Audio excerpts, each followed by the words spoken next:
There's nothing like snook hook sets at dawn or catching a tarpon in the moonlight. Find your next fishing trip made easy on fishingbooker.com and experience the magic of the Sunshine State or any other destination on your fishing bucket list. Book a blue water adventure in search of sailfish or go snapper fishing with the kids. With over 6,000 captains and trips to choose from, planning your next one just got a whole lot easier.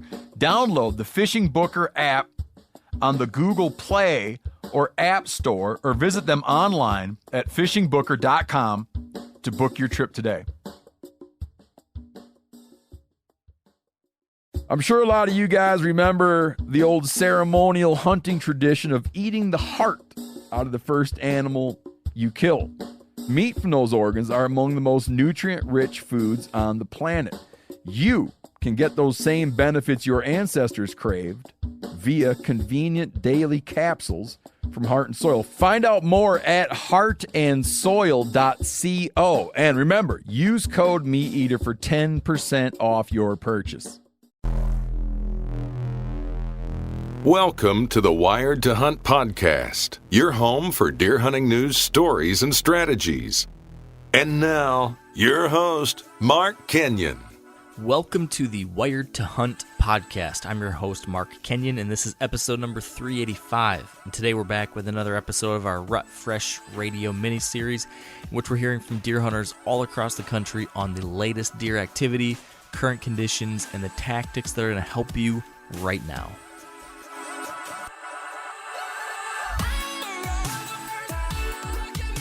All right, welcome to the Wired to Hunt podcast brought to you by Onyx, and welcome to November. It's here. We're here talking our Rut Fresh Radio episodes in which we're getting intel from all across the country and preparing you for the week ahead. And the week ahead is the first full week in November. Hopefully good things ahead, Spencer. Have you started your rut trip? I think you did, right? I did. My first hunt of my rut trip was on Halloween, and I've been at it every morning and afternoon since. Do you want to divulge how it's going so far at all, or is that for another time? You know what? I'll briefly touch on it, and it's probably the same thing that you're going to say about your Michigan hunting, and a lot of the same stuff that you're going to hear from our guest this week. But it's been really warm, but it is still the rut. Weather be damned. Deer are going to move. Moon be damned. Deer are going to move.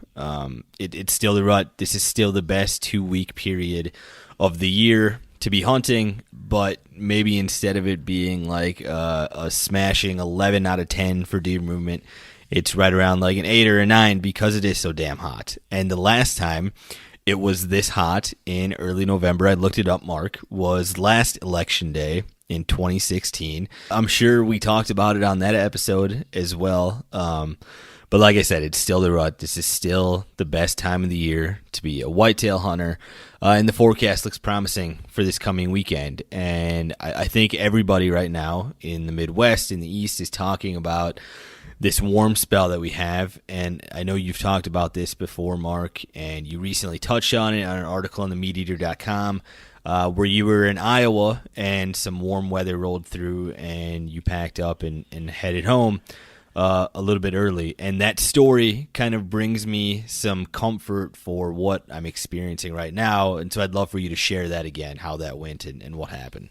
Well, yeah, so this was back in my younger years, Spencer, when I was floating like a milkweed in the breeze and letting the whims of the weather or other things get me too worried during the rut. And so I was out on an out-of-state trip to Iowa, like you mentioned, and had a big warm spell come through.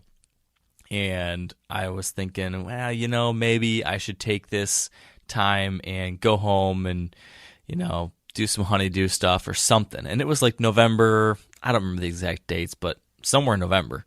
And foolishly, I took a couple days off because of that warm weather and was going to come right back 2 days later. And during those 2 days I was gone, 3 of my buddies all filled their tags on like 70, 75 degree days. And that just was the nail in the coffin for me, to never let warm weather get me too depressed during the rut, because anything's possible. Sure, the middle of the day might be warm, but there's still going to be activity, especially early morning and in the evening. It's still going to be happening. I think the one noticeable difference, at least the most noticeable difference I've seen, is that midday period is much more suppressed than otherwise it might be. But otherwise, it's still going to be the rut. So, yeah, I don't like this weather. Our forecast in Michigan is not really great until next week. We've got mid to upper 60s all the way to 70, all the way until November 9th or 10th. So that takes us all the way to Tuesday. So not a very promising forecast, but I'm still going to be out there. I would encourage everyone with a similar forecast to still be out there because, it's a magical time period. Even if we're not going to have those crisp, cold mornings like we want, the Bucks don't care. They've got one thing on their mind, and it's not the forecast. Honestly, Mark, this is maybe like the least important, the least helpful episode of the year that we'll have. Because, you're really good at selling this one, man.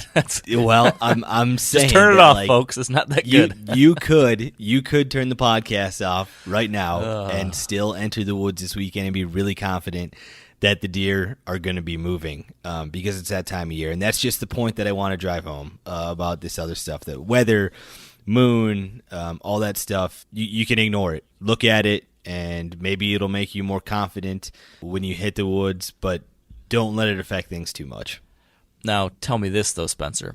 Am I right that the people that we're going to talk to here today, regardless of if they're going to tell us some kind of condition thing that's going to inspire us, more importantly, they're going to give us some tactics that will help us, regardless of warm weather, yada, yada, yada, right? So there is still a reason to listen. Yes, definitely. The 4 people that we talked to this week, Nate Crick from Identical Draw in Kansas, John Teeter in New York from Whitetail Landscapes, Josh Smith from Wild Carrot Deer Attracted in Kentucky, and then in South Dakota, Sam Soholt from Public Land Tees. We should probably share our deer activity ratings, Spencer, since we've both been out. Why not add to the average across all these different states? Do you want to give me on a 1 to 10 scale, Spencer? How's the deer activity in South Dakota been? Like you had said before, Mark, I think it is still really strong in the mornings and the evenings, where I would say it's like an 8 or a 9 out of 10 right now. But midday, I'm just not seeing a lot of movement in person. I'm not seeing it on my trail cameras. It seems like the bucks, for the most part, are functioning like they're crepuscular, and that it's very similar to what you'd see maybe in like the October 25th, 26th, 27th range, which is okay. It's still great hunting, but because of that warm weather, you're just not getting like the crazy scenes that you would expect for the rut. I would give it here in Michigan in that 8 range, 8 to 9 range. I have seen some midday activity. I did see a mature buck move at 11 o'clock the other day. A lot of chasing. I've seen bucks locked on does. I saw a buck breed a doe. So all that stuff's happening. It's just, I wouldn't give it a full 10 out of 10 yet because I haven't killed one, I guess. Sure. And something that I'm going to ask each one of our guests this week, Mark, is what is your ideal rut hunting setup? And I have them paint a picture for me as far as like what the terrain is like, why they're there, why they think a buck will show up there, all that kind of stuff. So you tell me, what is like your ideal November 4th setup in Michigan? Man, I want the Venn diagram of rut hunting setups, which would be a doe bedding area and a pinch point combined, right? Because you think of like those are your 2 main types of rut setups that you would usually point folks towards. So I want the 2 of those together in the same place. So I want there to be a spot where I could be downwind of doe bedding, but also for some reason this place also pinches down. So there's a reason that deer are going to come through. They're going to come through downwind of that bedding area to check for does. So that's happening. But then there's going to be some kind of constriction that forces all those bucks to pass through within range of my stand. So I don't know. Maybe that is a section where there's a steep ridge maybe, and nothing's going to go off to the one side because it's so steep. everything is going to come just within 40, 50 yards on my upwind side where there's this doe bedding area. And to get downwind of it, they have to be in this 30, 40 wide swatch just above that ridge side. Is, I don't know, a random example I'm thinking of, but something like that is ideal in my eyes. Being downwind of a doe bedding area is great. Being a pinch point is great, but when you can get it all there together, that's a recipe for success. This is like a really simplistic way to think about it, but I want there to be a reason to have like two-way traffic for bucks, that they could come from either direction down any trail, morning or evening or midday, and usually that means that there's, like you said, there's that Venn diagram of everything is there. You want like there to be a pinch point and doe bedding, or you want there to be an area that's lit up with sign and there's buck bedding, or you want there to be one area where all the deer cross a creek plus some sort of hot food source or something like that. All that I mean by that is that like you're not hunting a field edge where traffic is going to come from one direction, or you're not hunting this scrape line that leads out to a field edge or something like that. So getting an area where sign is congregated, where bedding is congregated, those sorts of things, and marking articles in the past, and I know you wrote one last year that was called The Rules of the Rut, and basically you said there's the KISS system, keep it simple, stupid, and just look for like these couple things during the rut, and you're going to be totally fine. And if you're still not feeling prepared for the rut, if this podcast doesn't do it, and whatever else you've consumed for this coming weekend, there's some other articles that you should go to themeteor.com and read. We have 3 reasons why hunters fail during the rut that Tony Peterson wrote. And when I was editing that, it felt like I had been seen by Tony for the things that he talked about. So I think a lot of hunters can benefit from that. Something else that Tony had recently wrote for us was how to in-season scout for deer. If you're not prepared for the rut and you're hitting the woods this weekend, you're looking to kill a buck, that article can offer you some great advice. Are there any podcasts, Mark, that people should pay attention to for rut hunting tips from Wired Hunt? Yeah, we got a lot of them, but I'll tell you that the two that have one that just came out with Andre DeQuisto. Definitely listen to that one if you haven't already. And then tomorrow we've got a really good one coming out with Aaron Warburton and Greg Clements from the Hunting Public, all about the rut. So be sure to tune in tomorrow for that one. And then some throwbacks. If you go and search for Wired Hunt Podcast, we had one with Will Primos. If you hunt in the South at all, there's some great southern rut hunting tactics in that one. We had a really good one with Don Higgins a number of years ago. Great one with Jared Mills not too long ago. So if you just Google Wired to Hunt and Rut Podcast, you'll be able to find a whole bunch of episodes like that where we cover these details. Lots of great strategies and tactics for you. Pump them all up.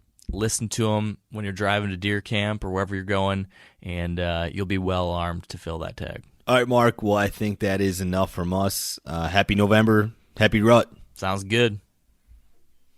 All of our interviews this week are presented by Trophy Ridge. Make sure to check out their full lineup of sights featuring their React technology. After just 2 pin adjustments, React technology delivers dead certain accuracy at any distance. I have the React Trio. It's the favorite sight that I've ever owned. It's perfect for when I'm out west or doing a traditional whitetail hunt from a tree stand.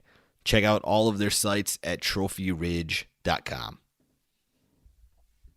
All right, and joining us on the line first is Nate Crick from Identical Draw in Kansas. Now, Nate, in Kansas, what would you say the buck activity has been lately on a scale of 1 to 10? I would say the buck activity has been a 7 lately. I mean, you can't beat the first week in November getting into it, but I would say these warm temps, crazy warm temps have definitely dampened the movement a little bit. So are you seeing any bucks moving at midday, or is everything in the mornings and evenings and nocturnal right now? Right now, at least the last few days, things have really gone nocturnal. Today on cameras was probably the slowest day as far as daylight movement. We have cellular cameras, so we're able to get that quick feed. And today was probably the slowest day we've had on trail camera for daylight movement since the beginning of October, which is saying something. So, yeah, we're still seeing buck movement, but a lot of it has turned nocturnal. Now, I know you have some destination food sources on your 80 acres in Kansas. How do those destination food sources factor into your rut setups? We definitely pay attention to the food source. Right now, I don't think that's the number one thing on these bucks' minds, of course. But as far as picking a spot, we definitely think about the food sources on our property when picking a spot. If we can figure out, of course, the rut right now, we're focused on buck travel and just figuring out those pinch points. But if we can find one of those places that also is closer to one of these food sources where a lot of does could possibly be hanging out, we're going to be hitting up that spot and hunting that area. Nate, tell me what the ideal rut setup looks like for you. What are you looking for in that area? Why do you think bucks are going to be there? And if you're in a tree stand on November 4th, what does it look like? Yeah, so me and my brother actually just hung a stand that I think is one of our most ideal sets we've ever hung. And it goes like this. Basically, we're on a ridge line with oaks. Our stand is actually in an oak. And directly beneath us to the east, we've got really great bedding. We actually, hanging this set, we bumped a really nice buck out of it, just a light bump. We were able to get into the tree without disturbing too much. But we know that area is going to be full of does, and there's also a pocket of buck bedding where we found sheds from previous years shed hunting it. But the other thing that plays a role, kind of like what I was talking about earlier, is one of our food plots with beans and brassicas is only about 70 yards to the west. So you have food source there with a oak ridge line and also really thick bedding there. So it provides really good travel, food sources, and bedding, basically everything you need in a money rut spot. You just mentioned your trail cameras. As we get into peak rut, where are you running most of your cameras? Yeah, right now it's all about the travel. So I'm putting those places in just places that will funnel deer, ridge lines, but also pinch points on field edges, things like that. Really good timber draws. We have it next to a creek that runs next to our property that will keep deer from accessing that other side. Things like that, on the edge of really thick bedding. Our best cameras right now are not on food sources, but they're on scrapes in timber and on those pinch points. You just mentioned sign making. How much longer is that going to be relevant for your setups in Kansas? Yeah, like when I mentioned that most ideal rut setup, there isn't a ton of sign in that area. There's a few scrapes and a handful of rubs that you could possibly see from the tree stand, but really that always plays a good role during this time of the year. But I'm really trying to get away from that this time of the year. Not necessarily away, but I'm not focusing on it as much. I'm really just focusing on those travel routes. If you could throw a scrape or a rub in that area, that's great. As far as trail cams go, we've seen scrape action continue really good. It's on nocturnal with these warm temperatures, but also walking the property the last few days, I saw those first really big rubs pop up, which is a good sign bucks are on the move and making signs. In big ag country, the harvest status can positively or negatively affect the rut. What is that harvest status right now in Kansas for you? Basically, all the beans around us seem to be picked. There's still some corn standing. That is actually up a little later than usual, it seems. But I think it's going to be just another normal year with the crops. The biggest thing that we've seen is just these warm temps. I don't know. The crops seem to be affected just like normal. I mean, when the standing corn is in, it's definitely attracting deer towards those areas. But it hasn't been anything more unusual than any other years. I'd say the biggest thing is just these temps. I mean, the first week in November, today hit 80 degrees. So I think that's the biggest thing playing a role right now. Do you do any decoying during the rut? No, we haven't. It's interesting, but our part of Kansas, we have never rattled in a mature buck. So the decoy, we've never had any success with it and never really used it a whole lot just because we just haven't had success with the calling. We have grunted bucks in, but no, I haven't gotten into the decoy thing. Going forward then in this next week or so, what do you think that buck activity is going to be on a scale of 1 to 10 in Kansas?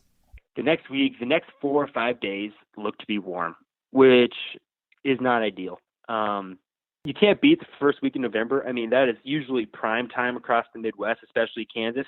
But I would say it's probably going to stay in that 7 out of 10 rate. I'd love to give it higher with it being the first week in November. But, I mean, these warm temps being in the 70 and 80 degrees, it's shut down trail cam activity and activity that we've seen out hunting. So next week, temperatures are dropping. I expect it to be much better that time.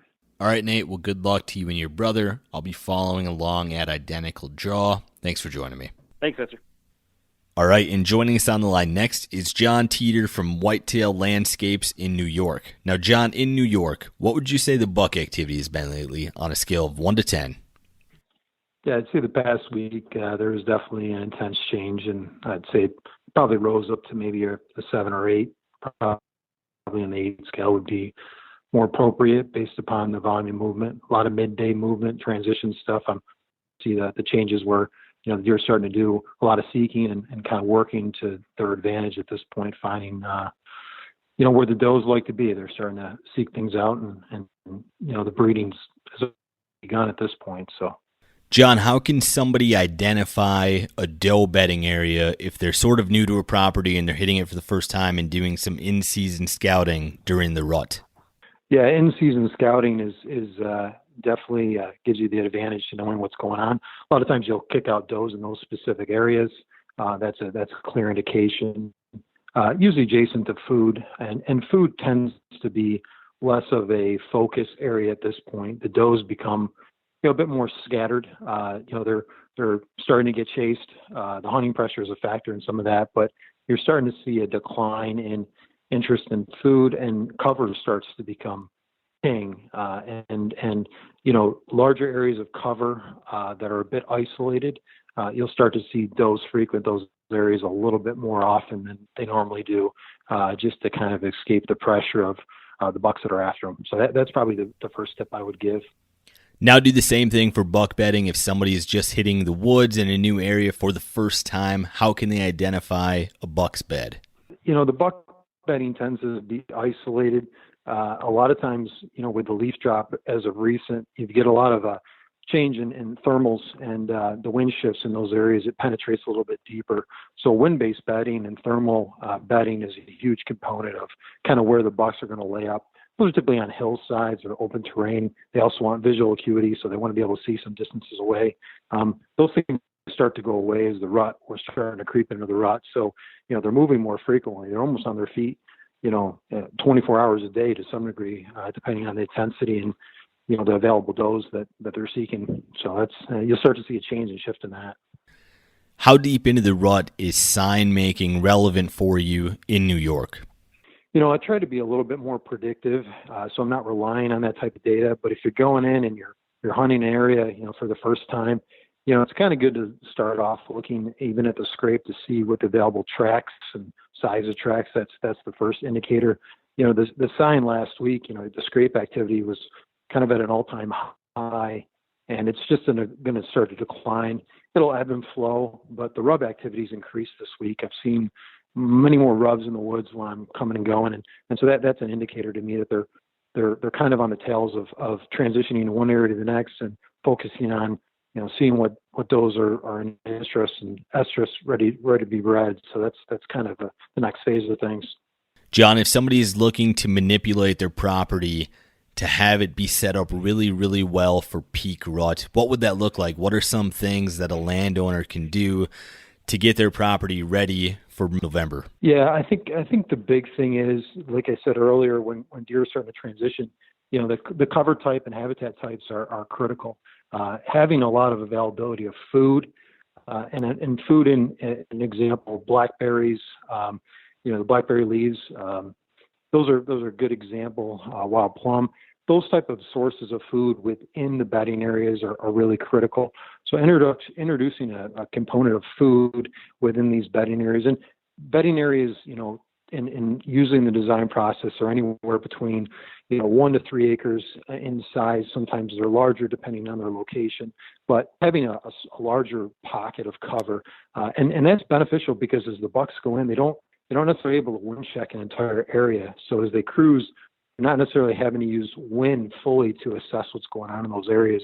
They'll actually have to work those areas and seek them out. And from a hunting perspective, you can take complete advantage of that. Defining their entry and exits in those areas are critical, because at that point you'll be able to kind of pinpoint how they leave and enter a location, and that really makes the hunting that much easier. So that's a big component of it. John, what does your ideal rut setup look like for the second weekend of November in New York? That's a good question. An ideal setup for me would be, I'm a fringe person. I'm always hunting in the fringe. So what that generally means to me is usually a connection point between two bedding areas usually is a key focus point. I like to be, not within the bedding, just on the edge of the bedding, and in a position where, I could potentially be, downwind of deer.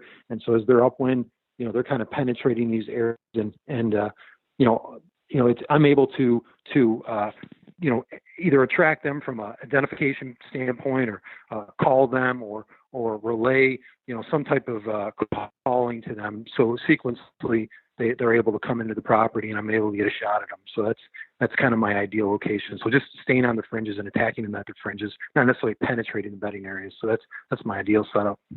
Going forward then in this next week or so, what do you think that buck activity is going to be on a scale of 1 to 10 in New York?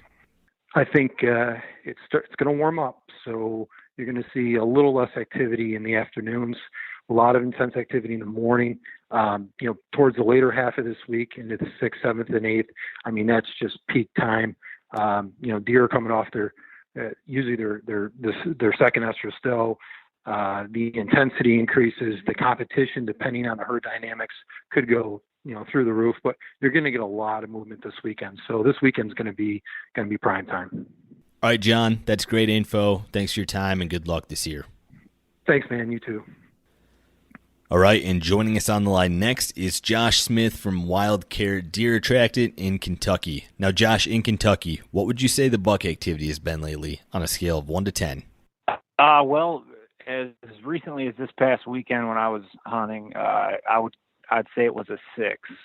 Daytime activity wasn't super hot.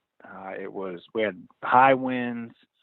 It was a little warm until Monday morning. We had frost and things cooled off, and you could kind of see the uptick in movement during the day. But also this past weekend, the moonlight is shining bright all night. So I always, tend to think that has a little bit of an effect on daytime activity. And when it's that bright at night, I feel like they're a little more nocturnal. And our cams would kind of suggest that. We've been having obviously a lot more nighttime activity on them than daytime.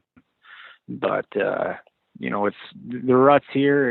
It's kicking off, and you never know what could happen. So anytime you can get in a tree is a good time. In Kentucky, when do you historically start seeing some midday movement from mature bucks? Oh, it could be anywhere from, I try to think of Halloween as kind of the jumping off point for where we're at. And that's kind of when you want to start spending as much time in a tree as possible, because you might be starting Halloween, then the few days after that, you might not see much daytime activity, or you just don't really know. And obviously kind of keep weather and moon phases in mind when you're making your decisions. But, Halloween through the middle of November, you just kind of not helping yourself if you're not in a tree. Now, as the owner of a scent company, I know you're a huge advocate for using scents during the rut. So tell me about what your strategy is with different urine during peak rut. Well, if we're in the peak of the rut, I like to use I'll take one of our doe and estrus and one of our rutting buck, which is a dominant buck scent, and I'll clip both of them onto my drag and drag them in together to kind of simulate a chase. Is one of my favorite things to do. It's been proven to be effective. I shot a nice buck in Kentucky a few years back doing that. Came in nose down on my scent trail, and I've just always had good success, good luck with that. So it's kind of my go-to. You're kind of shying away from cover scents this time of year. You want to be taking as much control as you can, kind of taking advantage of the situation where bucks are a little more aggressive, and kind of use that to your advantage. You mentioned your trail cameras earlier. Where do you have a lot of your trail cameras as we get into early and mid-November? Primarily travel routes. We're trying to locate any corridors between bedding and any isolated food sources, which we still have standing beans and standing corn both on the Kentucky property. So it makes it a little easier and a little tougher at the same time to kind of isolate those corridors, because they've got a vast variety of food still. They are also hitting acorns, which we have as well. So the key is just kind of figuring out what those travel corridors are, and we try to set up cams on sites that are producing, just kind of using common sense and locating as best we can the highest travel route, the highest usage on travel routes to capitalize with our trail camera setups. Josh, tell me about what your ideal rut setup is for the second weekend in November in Kentucky. Well, ideally I'd be doing a grip and grin right now, but since that's not on the table, no, just like I mentioned, you want to work those travel corridors as much as possible.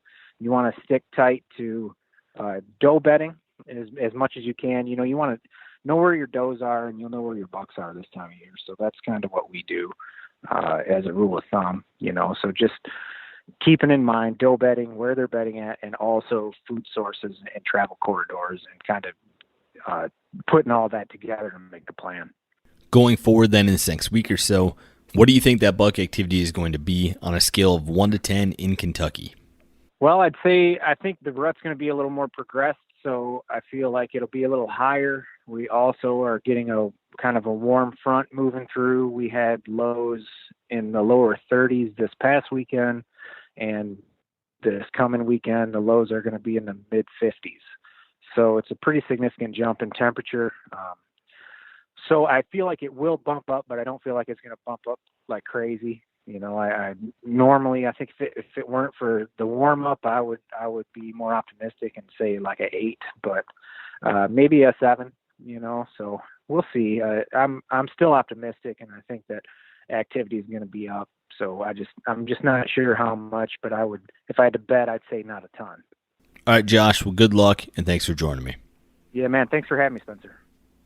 All right, and joining us on the line next is Sam Soholt in South Dakota from Public Land Tees. Now, Sam, in South Dakota, what would you say the buck activity has been lately on a scale of 1 to 10?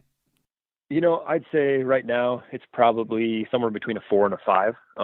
And it's typical in this state that I've seen it. This is kind of really when it starts to kick off. So I have seen some younger bucks chasing pretty hard, and saw one mature buck kind of follow a doe out into a field the other night. But it's not all out. So there's definitely bucks moving, that showed today, but it's not all out yet. Now, things change fast during the rut. And this morning, Sam, we were texting each other, and at 7:47, you said things were slow and you were going to be moving spots for the afternoon. And then at 7:53, you texted me that you just killed one. So tell us about that setup and how that hunt went down. Yeah, so you and I were texting back and forth, and I had basically written off where I was sitting that morning. Like everything about this morning was like, it took me forever to find a tree to hang in. Just there wasn't a straight tree on the ridge. The wind was different than what was forecast, and so I was moving around, and I was just like to the point where I was like, oh, nothing's gonna roll into this spot. Well, I finally got up in the tree after first light, and you and I were texting, and I sent that last message to ask if you were out hunting, and then I was like, oh, it's kind of cool this morning, and I actually reached back and grabbed my bibs to put on, and I pulled them around. I was sitting down, and I pulled them around in front of me, and I looked up and I saw him walking down the ridge, and so I just put the bibs down between my feet on the tree stand and grabbed my bow, and he ended up walking right down the ridge. And little did I know, but there was a little bit of thick cover out on the end of this ridge, and he was just, it must have been done searching for checking for does or whatever for the night, and was just coming back to bed, and he walked into 22 yards and I shot him. So like, better to be lucky than good sometimes. I like it. Now, Sam, tell me about what your ideal rut setup is in South Dakota as we get into like the second weekend of November. Yeah, so I'm really looking for stuff where I know that there are going to be does congregating. So looking for like thick bedding cover, real nasty thickets, and transition lines between like bigger deciduous trees and say, some sort of real thick cover, whether it be Russian olive or some more ground cover where I know there's probably going to be does bedding and bucks coming by to scent check is what I'm really looking for. So it can be really small patches of that, but a lot of times I find bucks are cover and like big distances to go check these small pockets of cover, knowing that there's probably a doe or two in there. I know you have success using some really aggressive tactics. This year, you almost rattled in a buck recently. A few years ago, you decoyed one in. Tell me about using decoys and calls during the rut. Yep, I love using both. And that, I figure I only have so many days to hunt each November, and if I'm going to get it done, sometimes you can't just always stand on the sidelines looking in. You got to get really tight into stuff where there's going to be bucks, and then using stuff like decoys has worked extremely well for me. I've shot several deer over decoys, and I think they can be, in the right situations, can be a very valuable tool. And I'm definitely not afraid to call, rattling, grunting, when the rut is really on. If you really get yourself into a situation where you're seeing a lot of rutting deer, it can just be absolute madness where they're running around grunting almost every breath, and posturing to other deer and stuff. So I find that, it might seem aggressive, but I'm basically mimicking like a deer being in like on fire rut activity. You're from North Dakota, you're hunting South Dakota, you're headed to Kansas soon. What sort of food sources are you looking for in the Great Plains during November, or is that not something that you focus on at all? Well, I don't focus on food a ton other than finding food sources that are somewhat close to a bedding area where I know I'm going to be catching them coming back to bed. But because I hunt so much public ground, there's not typically a lot of food to focus on. But if I am focusing on food, I'm typically looking for cornfields this time of year because a lot of them typically are getting harvested right now. And so, deer either were living in them or are coming to them as they're cut fresh and eating stuff off the ground. But yeah, definitely looking for cornfields. When you do get to Kansas, it's going to be mid-November. That time of year, what sort of stuff are you looking for when you're doing in-season scouting? Yeah, so just looking for the freshest sign possible. Going to be looking for, fresh rubs, fresh scrapes, and, big buck tracks. And yeah, I mean, that's pretty much it. And if I can find stuff that looks like, it seems like bucks down there typically like to rub bigger trees than I find up in the Midwest or in the Great Plains. And so I'm looking for stuff that looks like it was just like really recently shredded up in thickets and stuff is kind of what I'm going off of. And obviously looking at pinch points and travel corridors where I know there's probably going to be deer traveling through, looking for does and estrus, and trying to find hot sign within those kind of small gaps to shoot through. Going forward then in this next week or so, what do you think that buck activity is going to be on a scale of 1 to 10 in South Dakota? I would say we got warmer than average weather right now. So, typically it really kicks off here in the next few days, but with that cold front coming in kind of at the end of the weekend, I would say it's going to be, all the way maxed out by Monday or Tuesday next week. So probably like incrementally increasing over the next 3 to 5 days. All right, Sam, well, I'm jealous of your success, but congrats on the deer and good luck with the rest of your season. Thanks for joining me. Yeah, thanks, man. And that concludes this week's episode of Rut Fresh Radio. Thanks to Nate, John, Josh, and Sam for joining me, and thank you guys for listening. I'm stoked that the rut is here. Happy November to everyone listening. This only comes once a year, so I hope you hunt like it. Until next week, stay wired to hunt. I'm sure a lot of you guys remember the old ceremonial hunting tradition of eating the heart out of the first animal you kill. Meat from those organs are among the most nutrient-rich foods on the planet. You can get those same benefits your ancestors craved via convenient daily capsules from Heart and Soil. Find out more at heartandsoil.co. And remember, use code MeatEater for 10% off your purchase. Outdoor adventure won't wait for engine problems. Things like hard starts, rough performance, and lost fuel economy are often caused by fuel gum and varnish buildup. Seafoam can help your engine run better and last longer. You simply pour a can into your gas tank, Hunters and anglers rely on Seafoam to keep their engines running the way it should the entire season. So pick up a can of Seafoam today at your local auto parts store or visit seafoamworks.com to learn more.